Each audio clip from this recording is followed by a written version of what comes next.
Right now, if you look at a modern trucking company, their absolute most valuable asset weighs like 0 pounds. Yeah, zero. It takes up no space in the physical yard at all. Right, because it exists entirely in the cloud, which is just, it's such a wild concept. It is a massive paradigm shift because this is a world that was built entirely on asphalt, steel, Hmm. and moving highly tangible goods from point A to point B. Yeah, very boots on the ground. Exactly. For a century, this was arguably the most physical, rugged industry on Earth. But welcome to today's deep dive. Today is June 2, 2026, and we are looking at this massive stack of industry research and reports on trucking, social media, and digital reputation management strategies. Sounds dry, but it is actually It fascinating. really is, and this stack of paper just completely shatters that old school image of, the open highway and the crackling CB Oh, radio. completely. Because today, the most critical tool for a carrier's survival isn't the diesel engine under the hood, it's their digital reputation ecosystem. Right.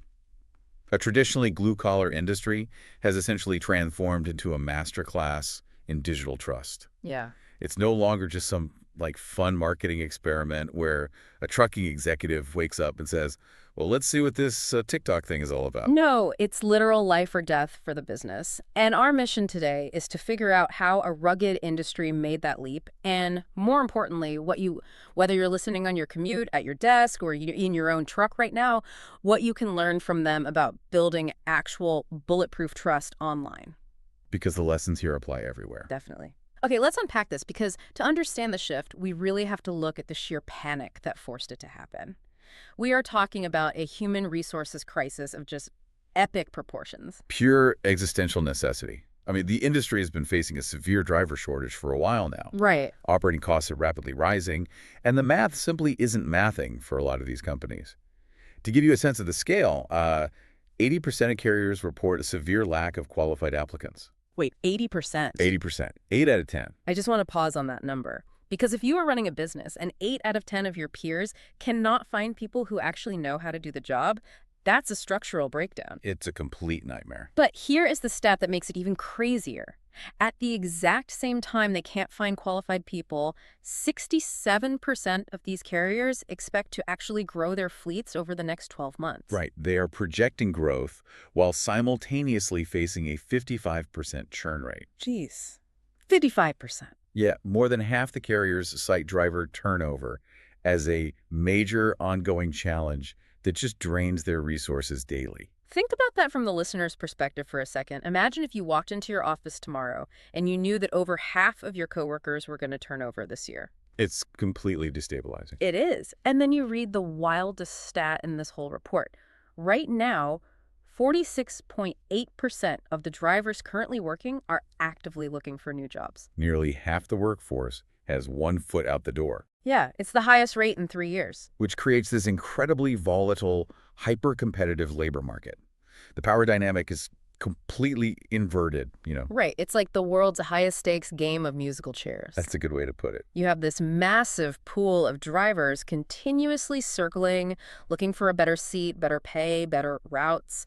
And you have these carriers desperately fighting to get those drivers to sit with them before the music stops. What's fascinating here is how that specific pressure cooker completely changes the B2B dynamic. How so? Well, because of this crisis, 60% of trucking companies are now running dedicated social media campaigns. Oh, wow. 60%. Yeah. In a market where nearly half the workforce is shopping around, your reputation management determines whether a prospect actually trusts you enough to engage. Makes sense. It dictates literally everything: recruitment, shipper acquisition, driver retention, and even how insurance companies perceive your risk profile. So we're really looking at a two-front war here. They aren't just fighting for the drivers to drive the trucks. They're simultaneously fighting for the shippers, the customers who actually pay to have the freight moved in the first place. Exactly. It's a dual audience. I imagine that means they have to be incredibly strategic about where they are deploying their resources online. You can't just yell into the digital void and hope both a driver and a CEO hear you. No, absolutely not. You have to segment the audience and meet them where they actually spend their downtime. Okay, so where are they? Well, on the driver recruitment front, Facebook remains the undisputed heavyweight champion. Like 63% of drivers are actively using Facebook. Wow, 63. Yeah, which makes it the most responsive platform by far for finding talent. And behind that, you have 54% of drivers on YouTube. Oh, YouTube makes sense for long-form stuff. Definitely. And Mm. TikTok is seeing explosive growth right now, specifically as a tool for reaching the younger generation of drivers just entering the workforce. Right. But then if you pivot to finding the shippers, the business development side of the house, those people aren't usually scrolling TikTok for logistics partners. No, definitely not. They are living on LinkedIn. Right. LinkedIn is the non-negotiable platform for B2B decision makers. And the data from these reports shows a significant shift. What kind of shift? Well, these decision makers aren't just doing like casual background research on LinkedIn anymore. They're actively making heavy purchasing decisions, deciding who gets multi-million-dollar freight contracts based on a carrier's social presence and perceived competence. This brings up the smart strategy mentioned in the sources, doesn't it? Yes, exactly. The idea that to manage this two-front war, your goals have to be specific, measurable, achievable, results-focused, and time-bound. Right, the SMART acronym. And they need to sync up with a company's 1, 5, and 10-year visions. Because throwing digital spaghetti at the wall just doesn't work when the margins are this thin. Yeah, you can't just guess. A smart strategy means you aren't just posting a photo because it's Tuesday. You are posting a specific type of content to drive a specific metric. Like, say, reducing recruitment costs by 5% in Q3, Got it. which then feeds into the 5-year goal of expanding the refrigerated fleet, for example. I have to admit some confusion here, though. Okay, sure. If a company needs drivers this desperately, and they know 63% of them are on Facebook, aren't they just blasting out job ads all day long? You'd think so, but Because if I'm a driver and I finally pull over after an 11-hour shift and I'm scrolling my feed to relax, a constant barrage of neon "we're hiring" graphics sounds like the fastest way to get me to block your page. oh, 100%. Hmm. Industry analysts actually call that the billboard mistake. A billboard mistake. It's treating your social media feed like a static highway billboard where you just blast job ads, sign-on bonuses, or generic sales pitches. It results in catastrophic engagement drops. Because nobody wants to look at that. Exactly. The algorithms actively punish that kind of content because users just scroll right past it. It's like going on a first date and just handing the person your resume. That is a perfect analogy, yes. It completely bypasses the human element. Nobody logs onto social media to read the classifieds. And the mistakes often go much deeper than just being boring. Really? Like what? Well, drivers are highly skilled, highly observant professionals.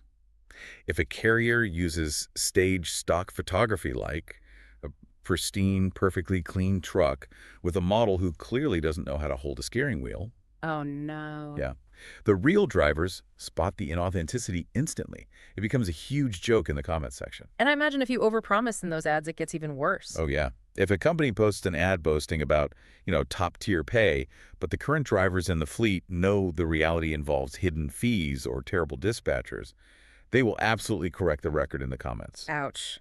Yeah, that's brutal. It creates lasting, sometimes permanent reputation damage.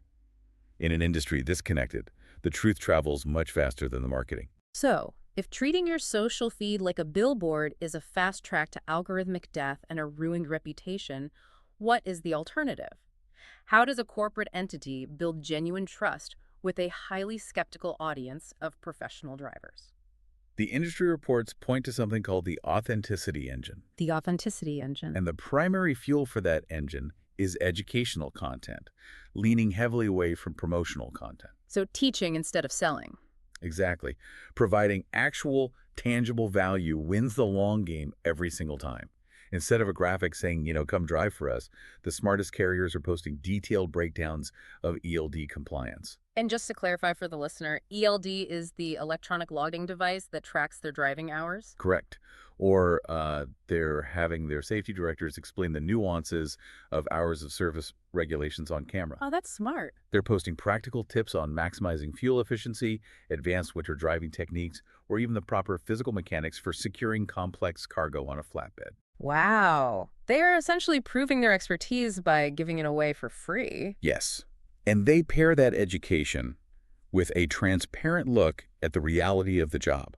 To a driver, the equipment is their office, their kitchen, and their bedroom for weeks at a time. Right, that's their whole world. So they care deeply about what they will be driving. Posting a video of a brand new fleet of tractors arriving in the yard. Yeah. That generates massive organic engagement. Here's where it gets really interesting because I was reading the section on why new equipment posts work so well. Yeah. It's not just that drivers like shiny objects, it's totally psychological. A video of a new trailer with advanced suspension isn't just a flex, it's subconscious proof to the driver that this company invests in their physical comfort. It says, we spend money so your back won't hurt. The subtext is everything. Simple. Video is the main delivery mechanism for that. Yep. The research emphasizes that video drastically increases the time users spend on a profile and significantly boosts conversion rates. When a prospective driver hears a veteran driver talk about reaching 1 million safe miles, in their own words, standing next to their rig on video, the trust factor just skyrockets. You definitely can't fake that with a stock photo. You really can't. What blows my mind is that an Instagram post showing off a clean DOT inspection record or, a quick video highlighting a driver's safety award is essentially doing double duty. How do you mean? Well, it's recruiting the driver, but it is also functioning as high-level B2B marketing for the shipper watching on LinkedIn. It proves the freight is in safe hands. Oh, absolutely. Yeah. The industry leaders have this dialed in perfectly. Who's doing it best? Companies like Knight-Swift Transportation, Schneider, Old Dominion Freight Line, XPO, TFI International, and Royal 3. If you look at their digital footprint, they aren't pushing hard sales tactics at all. What are they doing instead? They are treating social media as a transparent window into their safety culture, their community involvement, and the daily lives of their people. Okay, so we've looked at this from the perspective of the massive corporations, right? The ones deploying these sophisticated, smart strategies to hire and find shippers. But let's flip the screen around for a second. Okay. What is the experience of the actual target of all this marketing? The individual trucker sitting alone in the cab for 11 hours a day. How does this digital ecosystem actually impact their daily reality? For the individual driver, social media functions as a massive virtual truck stop. A virtual truck stop. I like that. Because the physical isolation of over-the-road trucking is arguably the hardest part of the profession. But digitally, they're incredibly connected. There are Facebook trucking groups boasting well over 500,000 active members. 500,000 people in one group? Yeah. And the Certa Truckers community on Reddit is a massive hub of daily interaction, too. I found it really compelling in the sources how minority groups within the industry are utilizing the space. Yes, definitely. Women truckers, for instance, are finding exclusive support groups and female influencers on platforms like TikTok and YouTube. When you are a demographic minority in a physically isolating job, finding a digital community of people who share your exact, highly specific experiences must be an absolute lifeline. It completely changes the psychological landscape of the job for them. Yeah.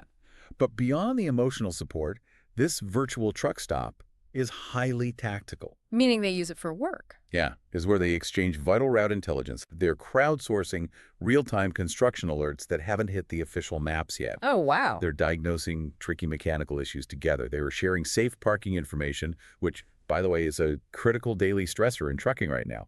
And they're warning each other about localized severe weather. It's like they've built a version of Waze, but it's supercharged with the collective knowledge of professional mechanics and seasoned veterans. But tapping into that network comes with serious baggage.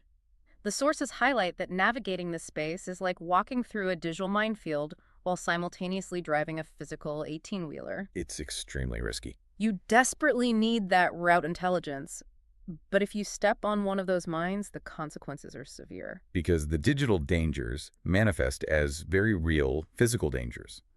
The golden rule for drivers online is rigorous privacy management. Right. Oversharing your exact location or posting any details about the specific nature of the cargo in your trailer is a massive security failure. Right, because if you post, like, chilling at the rest stop off exit 45 and your background shows you haul for a high-end electronics brand, you've just handed organized crime a literal map to millions of dollars of unprotected inventory. Exactly. You become a target immediately. That's terrifying. The industry actively trains against this. Drivers are also warned never to post photos of accidents on social media, even if they aren't involved, due to really complex liability and privacy issues. Makes sense. And then you have the psychological toll of the platforms themselves. And doom scrolling. Yeah.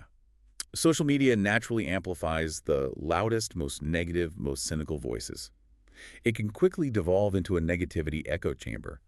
Misinformation about, say, new federal regulations or changes to company policies can spread like wildfire before management even wakes up.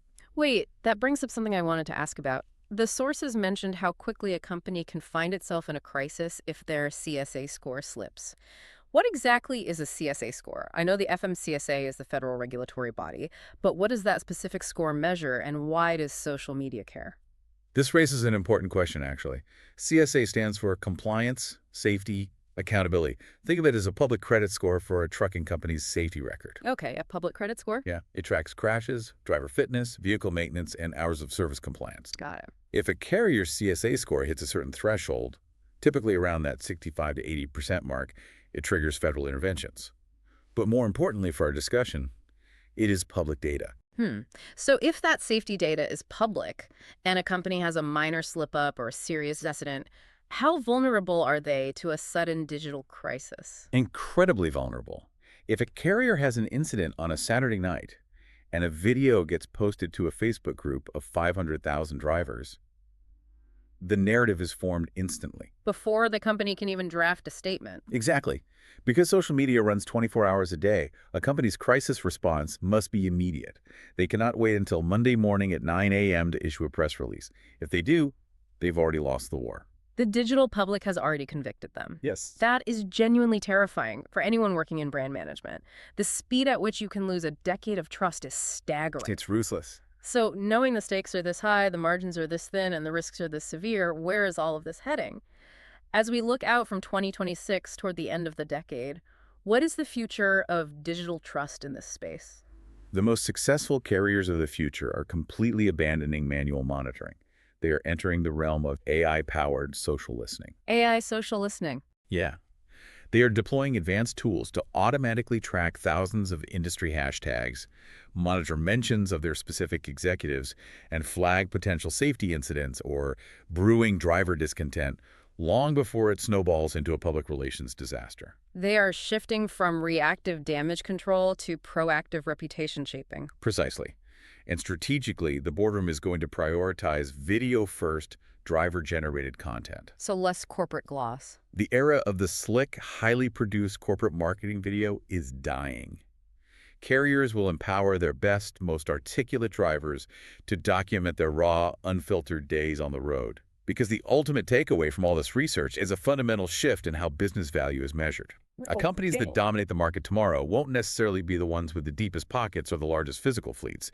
They will be the carriers that are the most trusted, the most responsive, and the most visible online. Reputation has transitioned from a soft PR metric to a concrete, measurable, competitive asset on the balance sheet. If we connect this to the bigger picture, think about how profoundly a local carrier's Google reviews or the tone of their YouTube comment section now directly dictates their profitability. It's crazy to think about. A shipper looking to move sensitive freight will scrutinize those reviews, and the data shows something highly counterintuitive.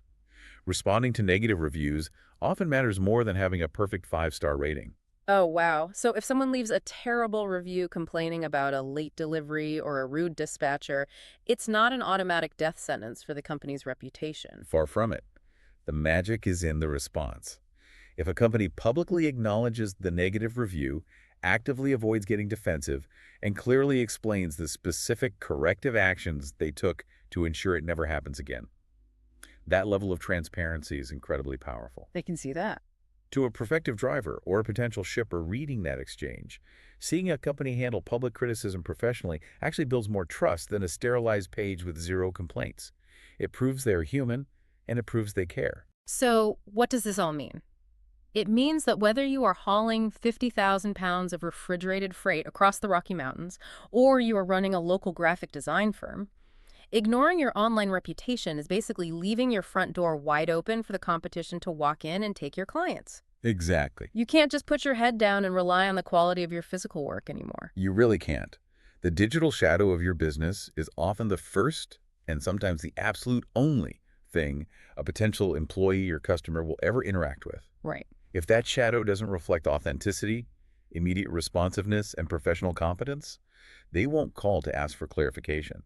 They will simply scroll to the competitor whose digital shadow makes them feel safe. It's a fascinating evolution of how we judge competence. Yeah. And to you listening right now, think about how this framework applies directly to your own world. Whether you are managing a corporate brand, whether you are currently updating your resume and looking for a job, or you're just trying to figure out how to navigate an increasingly noisy digital landscape. The trucking industry is proving something universal. Completely universal. Authenticity, immediate responsiveness, and providing actual practical value, like sharing a winter driving tip instead of pushing a hollow sales pitch. These are the universal currencies of trust today. It is the ultimate proof that long-term substance vastly outlasts short-term flash. When you strip away the corporate jargon and simply focus on highlighting real people doing real difficult work, the market responds. Which leaves us with a totally different and somewhat wild thought to chew on as we wrap up. Yeah.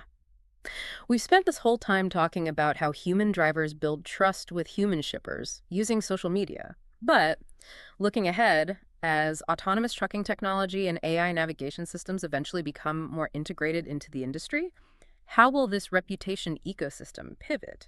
Hmm. If digital trust is the only way to hire a human driver today, what happens when companies eventually have to start marketing their safety records and reliability not to humans scrolling on Facebook, but to the artificial intelligence algorithms making routing decisions tomorrow? Will we all end up having to optimize our reputations just to gain the trust of a machine? That is a wild thought. Something to think about the next time you post. Thank you so much for joining us on this deep dive into the digital highway. We'll see you next time.